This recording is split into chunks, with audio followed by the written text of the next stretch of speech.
ये संपत्ति इकट्ठी करके किसको बांटेंगे? जिनके ज्यादा बच्चे हैं उनको बांटेंगे।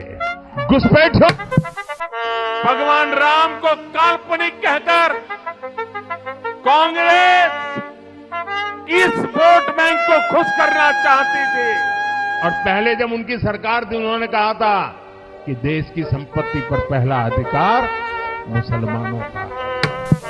तो किसी ने बनियान पहननी बंद कर दी, किसी का अंडरवेयर फट गया। लोग जानते हैं कि लोकतंत्र कितना खतरे में है, लेकिन फिर भी कुछ लोग यहाँ अपना वोट बदलने को राजी नहीं। वोट अभी भी मोदी को ही देंगे। ये है ध्रुव राठी।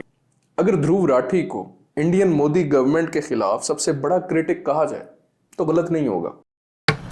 लेकिन ध्रुव राठी के अलावा और भी बहुत सारे यूट्यूबर्स हैं, like Akash Banerjee, the civilised Indian, official being human. ये वो यूट्यूबर्स हैं जो कि मुसलसल मोदी की पॉलिसीज के खिलाफ तनकीद कर रहे हैं। और इंडिया में असल ऑपोजिशन का किरदार भी मेरे ख्याल से यही यूट्यूबर्स निभा रहे हैं, क्योंकि इंडियन ऑपोजिशन तितर बितर हो चुकी है या फिर कंफ्यूज्ड है। मशीन लगाऊंगा, इस साइड से आलू घुसेगा, उस साइड से सोना निकलेगा। इस साइड से आलू डालो, उस साइड से सोना निकालो। लेकिन मैं जो कहना चाहता हूं वो ये है कि रिसेंटली इन सारे यूट्यूब चैनल्स पर एक ट्रेंड बहुत ज्यादा पुश किया जा रहा है। और वो ट्रेंड ये है कि मोदी या तो डिक्टेटर बन चुके हैं या फिर उन्हें हिटलर से तशबीह दी जा रही है, शॉकिंगली। अब मैं पाकिस्तानी हूं, हमसे ज्यादा बेहतर कौन जानता है कि डिक्टेटरशिप क्या होती है। और मेरी बात माने, डिक्टेटर्स हिटलर के मुकाबले में तो फरिश्ते होते हैं। So I wanted to investigate this claim कि आखिर ये जो बात की जा रही है कि मोदी इंडिया को हिटलर की जर्मनी की तरफ लेकर जा रहे हैं, इसमें कितनी हकीकत है। क्योंकि मुझे लगता है एज ए न्यूट्रल ऑब्जर्वर कि ये बात बहुत ज्यादा बढ़ा चढ़ा कर पेश की जा रही है। हाँ, मोदी ने 2014 से लेकर अब तक मुसलमानों के खिलाफ कई बयानात दिए हैं। ये आग लगाने वाले कौन हैं? वो उनके कपड़ों से ही पता चल जाता है। इसके अलावा इन YouTube चैनल्स पर जो बातें की जा रही हैं मोदी गवर्नमेंट के खिलाफ, वो सब भी सच होंगी। But does that amount to Hitler like behaviour? Well, Dhruv Rathee की रिसेंट वीडियो देख लें। इस वीडियो में ध्रुव ने 4 तरीके बताए जिन्हें इस्तेमाल करके हिटलर ने जर्मनी को तबाह किया। और ध्रुव के मुताबिक नरेंद्र मोदी इंडिया को भी यही तरीके इस्तेमाल करके तबाह कर रहे हैं। किसी भी तानाशाह को अगर देश को डिक्टेटरशिप बनाना है तो उसे देश की मेजॉरिटी कम्युनिटी पर अपना कंट्रोल जमाना होगा। जो भी देश में मेजॉरिटी कम्युनिटी के लोग हैं उन्हें ब्रेन वॉश करना होगा। रेशियल या रिलीजियस प्राइड यानी हिंदुओं को टारगेट करके, और वो भी अपर कास्ट हिंदू, जिस तरह हिटलर ने जर्मन आर्यंस को टारगेट किया था। और उन्हें मुसलसल ये कहा जा रहा है कि तुम विक्टिम्स हो इकोनॉमी वाइज, जिस तरह हिटलर ने जर्मन्स को कहा था। क्योंकि तुम विक्टिम्स हो तो तुम खतरे में हो और तुम्हारी सारी दौलत और जायदाद मुसलमानों में बांट दी जाएगी। कि देश की संपत्ति पर पहला अधिकार मुसलमानों का, जिस तरह हिटलर के जर्मनी में यहूदियों के बारे में कहा गया।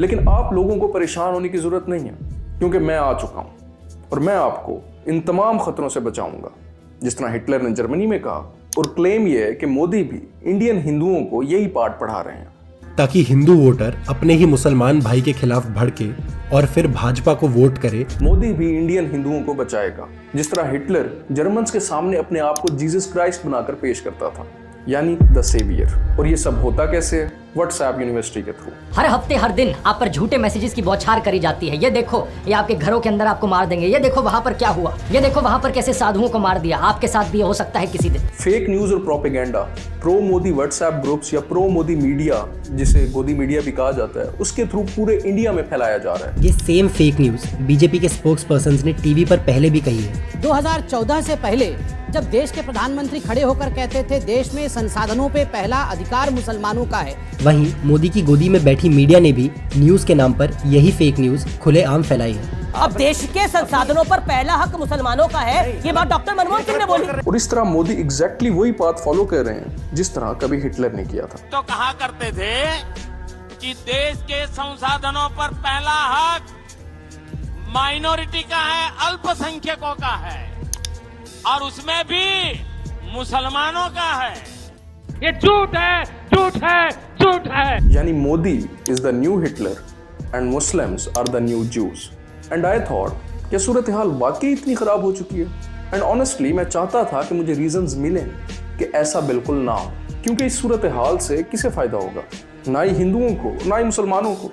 और इसके अलावा एक और बात थी कि एक ऐसा मुल्क जिसने इतनी गुर्बत के बावजूद कभी डिक्टेटरशिप का रास्ता नहीं देखा, क्योंकि पॉलिटिकल एनालिस्ट्स के मुताबिक जो मुल्क गरीब होते हैं उनमें सबसे ज्यादा चांसेस होते हैं कि डेमोक्रेसी ना चले। लेकिन फिर भी इंडिया सर्वाइव करता रहा। सिर्फ एक इमरजेंसी के अलावा कभी भी इंडिया डिक्टेटरशिप के करीब नहीं गया। तो ऐसा कैसे हो सकता है कि इतना डाइवर्स मुल्क डिक्टेटरशिप या हिटलर लाइक बिहेवियर के फंदे में फंसता जा रहा? और इल्जाम किस पर है? मोदी पर। खैर, सवाल अपनी जगह पर कायम था कि आखिर मोदी ये सब कैसे कर रहे हैं और 2 बिलियन के करीब लोग खामोश हैं। खामोश नहीं भी हैं तो चुपचाप सह रहे हैं। अगर हम करें तो करें क्या, बोले तो बोले क्या। Be very nice, keep smiling and say Modi Modi Modi.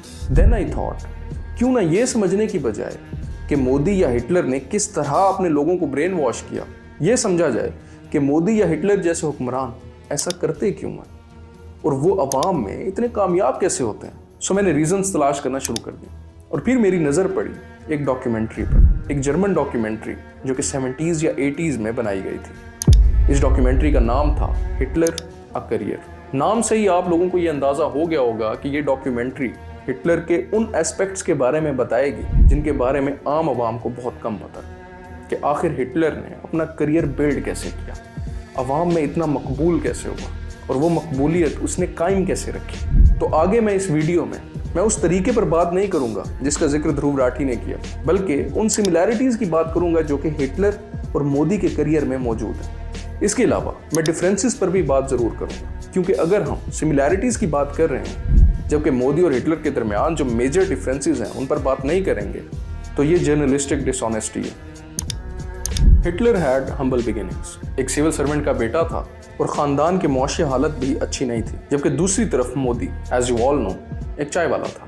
Hitler जब 18 का हुआ तो आर्टिस्ट बनने का शौक उसे वियना ले आया। हिटलर को 2 दफ़ा आर्ट स्कूल से रिजेक्ट किया गया, लेकिन वियना में हिटलर ने एक और चीज़ देखी कि वहाँ बहुत सारे यहूदी यानी ज्यूज रहते थे। और हिटलर की राइटिंग्स से जो हमें चीज़ वाज़े नज़र आती है वो ये कि हिटलर को ज्यूज का फाइनेंशियली मेजॉरिटी से बेहतर होना काफ़ी गुस्सा दिलाता था या इश्तियाल दिलाता था। अब ज्यूज का फाइनेंशियली मेजॉरिटी से बेहतर होना, इसकी एक लंबी तारीख है, उसमें हम नहीं जाएंगे। लेकिन हिटलर को यहूदी इस तासुब की वजह से रेपिस्ट्स और मर्डरर्स लगते थे, यानी कि हिटलर के लिए जर्मन सोसाइटी में यहूदी एलियंस थे। मोदी की परवरिश भी नॉर्दर्न गुजरात में हुई। हिस्टोरिकली गुजरात में मुसलमानों की एक अच्छी खासी तादाद मौजूद थी और मोदी भी मुसलमानों से मुताल्लिक मशहूर स्टीरियोटाइप्स को सुनकर पड़े हुए होंगे।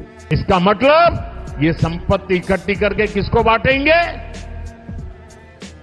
जिनके ज्यादा बच्चे हैं उनको बांटेंगे।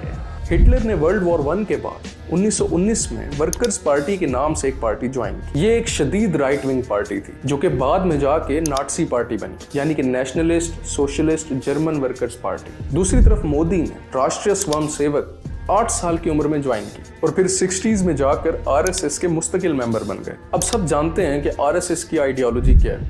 ये भी एक राइट विंग पार्टी है और हिंदू राष्ट्र बनाना चाहती है, जिस तरह जर्मनी में हिटलर एक ग्रेटर जर्मनी बनाना चाहता था। आरएसएस का मेन एजेंडा रहा है कि सेक्युलर यानी धर्मनिरपेक्ष भारत को एक हिंदू राष्ट्र बनाना है, जहां माइनॉरिटीज का दर्जा मेजॉरिटी से नीचे होगा। और ऐसा करने के लिए हमारे सेक्युलर और इक्वालिटी इंश्योर करने वाले संविधान को बदलना जरूरी होगा। एक और चौंका देने वाला फैक्ट ये है कि हिटलर के करियर का आगाज एक राइट विंग एजिटेटर या इश्तियाल अंगेज तकारीर करने वाले के तौर पर हुआ, जबकि मोदी के हिस्से में गुजरात फसादात आए। आप सब जानते होंगे गुजरात राइट्स क्या थे। इन फसादात के दौरान मोदी का वजीर आला होने के बावजूद कुछ ना करना और फेडरल गवर्नमेंट की मर्जी और इच्छा के बगैर अपनी मर्जी करना बिल्कुल हिटलर के रेकलेस बिहेवियर की तरह था। राजा के लिए, शासक के लिए प्रजा प्रजा में भेद नहीं हो सकता, न जन्म के आधार पर, न जाति के आधार पर, न संप्रदाय के आधार पर। वही कर रहे हैं। मुझे विश्वास है कि नरेंद्र भाई यही कर रहे हैं। बट ये जितना लगता है उतना रेकलेस है नहीं। हिटलर अच्छी तरह जानता था कि उसकी ऑडियंस क्या है या वो किन्हें मुखातिब कर रहा है। इसी तरह नरेंद्र मोदी भी जानते हैं कि वो किन्हें मुखातिब कर रहे हैं, इंडियन हिंदू मेजॉरिटी। और दोनों इवेंचुअली इसमें कामयाब भी हुए हैं। Both Hitler and Modi wanted to be unique and they were unique. मसलन हिटलर ने जब जर्मन्स को कन्विंस कर लिया कि ही वॉज द सेवियर और सिर्फ वही जर्मनी को बचा सकता है, तो उसका रवैया अपने दोस्तों और पुराने कोलीग्स के साथ बिल्कुल चेंज हो गया। बहुत ही पेटी हरकत लगती है ये, but it had an effect on the public. और सेम केस मोदी है। अगर आप मोदी का रवैया बीजेपी की सीनियर लीडरशिप के साथ हुकूमत में आने से पहले और बाद में देखें तो आपको वाज़ेह फर्क नजर आएगा। अब आई डोंट नो कि ये कॉम्प्लेक्स है या कोई टेक्टिक है, but it always favors the one doing it. ऐसा है, अगर मोदी प्रधानमंत्री बनेगा तो उसका मतलब है कि आडवाणी जी ने उसको बनाया है। जो मुझे बनाते हैं उनको मैं क्या बनाऊंगा। और यही वजह है कि आम इंसानों के जहनों में एक ऐसा परसोना बन जाता है कि ये इंसान बाकी तमाम लोगों से मुख्तलिफ है, और यही हमें बचा सकता है। पीएम मोदी के इतने बड़े दीवाने हैं कि इससे पहले इन्होंने अपने घर के अंदर मोदी के लिए एक मंदिर भी बना दिया था। लेकिन अनफॉर्चुनेटली ये अकेले नहीं है, इन औरतों को देखिए। बीजेपी के टिकट पर तो कुत्ता भी खड़ा हो जाए हम जिता दिए, सच है। अगर कुत्ता भी आएगा उसको भी जिताएंगे। अब इसे इत्तेफाक मानिए या कुछ और, ऐसे करिज्मेटिक लीडर्स और रेटर्स भी बहुत ज़्यादा अच्छे होते हैं। यानी अल्फाज को किस तरह यूज़ करना है लोगों को इश्तियाल दिलाने के लिए या फिर उन्हें जज्बाती करने के लिए, मोदी और हिटलर जैसे लोगों को इस बात का ज़्यादा अच्छी तरह अंदाज़ा होता है। पर लोगों के मन में एक नई धारा शुरू हुई है, वो है वोट टू पनिश।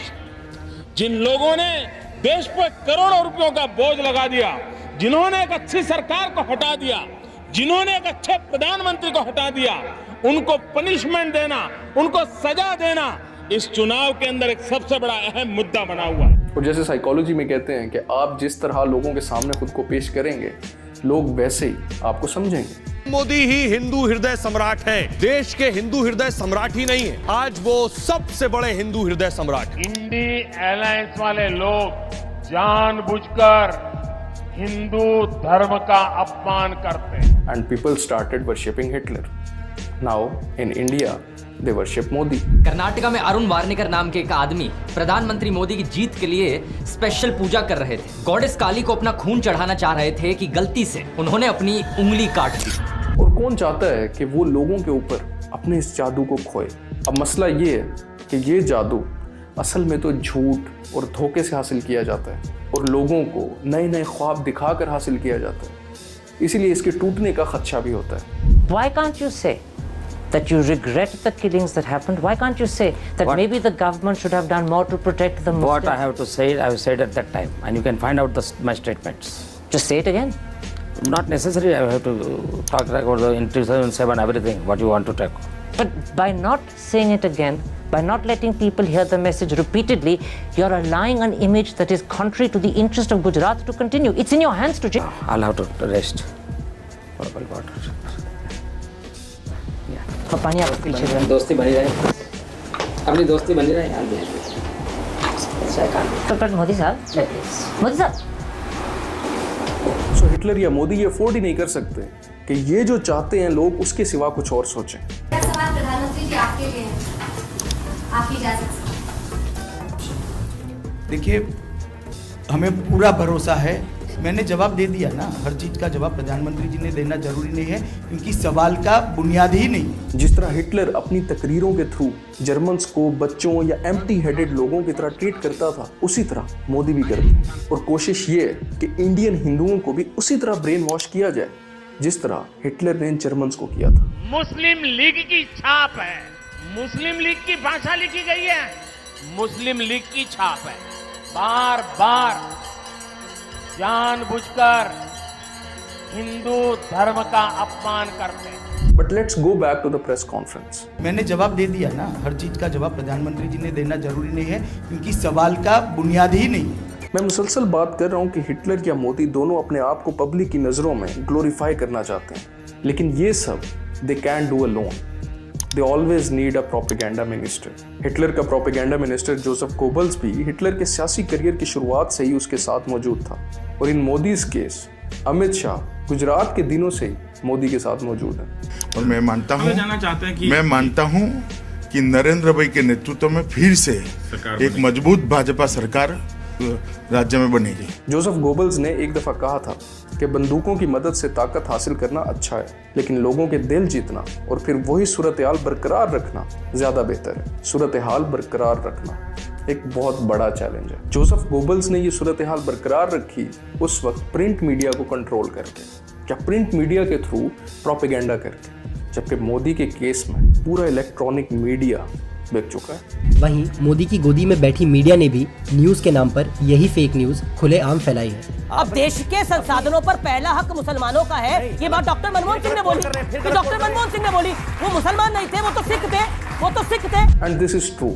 जो मीडिया न्यूट्रल होने की कोशिश भी करता था, उसे अपने चहीते बिजनेसमैन के थ्रू खरीद लिया गया। एक और बात यह है कि हमेशा ऐसा नहीं होता कि मीडिया को प्रेशराइज किया जाए, जैसा कि जोसेफ गोबल्स ने किया था। कुछ मीडिया आउटलेट्स रेटिंग के लिए मोदी को ग्लोरीफाई करती हैं और कुछ मीडिया आउटलेट्स को, जैसे मैंने आपको पहले बताया, खरीद लिया गया। और सबसे बड़ी बात यह कि नफरत बहुत ज़्यादा बिकती है। जर्मनी में ज्यूज़ के खिलाफ नफरत बिकती थी मीडिया के थ्रू, और इंडिया में मुसलमानों के खिलाफ। इसीलिए अगर आप पिछले 10 सालों में देख लें तो आपको कई ऐसे वाक़यात नज़र आए होंगे जिसमें इंडियन मीडिया की इश्तियाल अंगेज़ी की वजह से लिंचिंग के वाक़यात पेश हैं। अगर हिंदुस्तान में रहने वाला हिंदू राष्ट्र की जिद पर नहीं अड़ा तो वो हिंदुस्तानी है ही नहीं। हिंदू राष्ट्र संवैधानिक रूप से हो जाना चाहिए, अब संवैधानिक रूप से हो जाना चाहिए। और इनफैक्ट इस मामले में तो मोदी और हिटलर के दरमियान रिजेम्बलेंस अनकैनी है। इसके अलावा छोटी छोटी और बहुत ज्यादा सिमिलैरिटीज हैं, मसलन लोगों को लॉ एंड ऑर्डर पर मुश्तइल करना। भाइयों बहनों, हमारे पड़ोसी उसके इस मंसूबे का देश के 130 करोड़ लोग मिलकर के जवाब देंगे।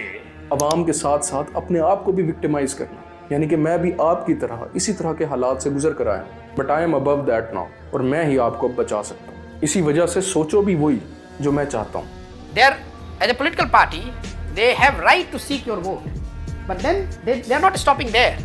They are trying to dominate the mind space, have that complete psychological control over your mind space, and want to have a say in everything else beyond vote as well. सिर्फ लोगों को नहीं, पूरे हिंदू मजहब को हथियार पकड़ाए जा रहे हैं और एक मजहब के खिलाफ खड़ा किया जा रहा है। सिमिलैरिटीज बहुत हो गई। Now let's come to the differences. सबसे पहली बात, 21वीं सदी के हालात और 20वीं सदी के हालात में जमीन आसमान का फर्क है। इस सदी में पिछले 75 सालों में कोई मेजर वर्ल्ड वॉर नहीं हुई। हाँ, प्रॉक्सी वॉर चलती रही हैं, लेकिन वर्ल्ड वॉर्स ना होने की वजह से उस तरह का इकोनॉमिक डिप्रेशन भी इंडिया या फिर पूरी दुनिया ने फेस नहीं किया। एक और इंटरेस्टिंग फैक्ट ये है कि मोदी सिर्फ इंडिया में नहीं बल्कि पूरी दुनिया में मोदी जैसे कई पॉपुलिस्ट लीडर्स पिछली एक दिहाई में या पिछले एक डेकेड में आए हैं, लाइक ट्रंप और इमरान खान। और मोदी के केस में I think populist is the word we are looking for, not Hitler.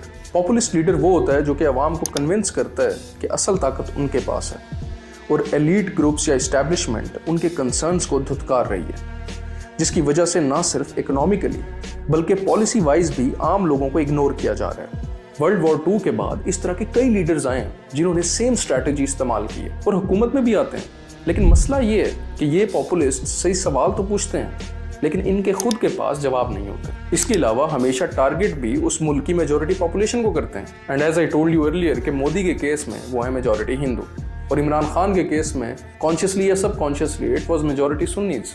और ये ट्रेंड कोई नया नहीं है। ट्रंप, मोदी, इमरान खान, जुल्फिकार अली भुट्टो, ज़ियाउल हक और ब्राजीलियन सदर बोल्सोनारो, ये सब के पॉपुलिस्ट लीडर्स हैं जिन्होंने यही स्ट्रैटेजी इस्तेमाल की जो कि मोदी यूज करते रहे। But the difference is Modi is still in power, बाकी सब जा चुके हैं। सो मैं दोबारा कंफ्यूज हो गया कि आखिर मोदी अगर हिटलर नहीं है और पॉपुलिस्ट भी नहीं है तो हैं क्या?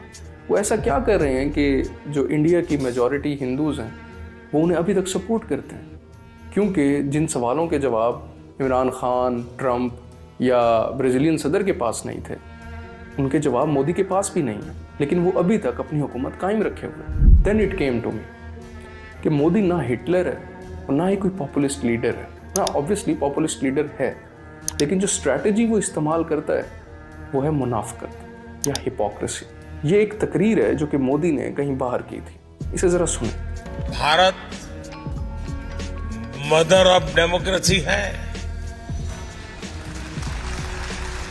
और भारत मॉडल ऑफ डाइवर्सिटी भी है। नाउ ये तकरीर सुनने के बाद आपको लगा होगा कि मोदी तो डाइवर्सिटी को प्रेज कर रहे हैं इंडिया के अंदर और मोदी तो चाहते हैं कि मुसलमान और हिंदू साथ मिलकर काम करें।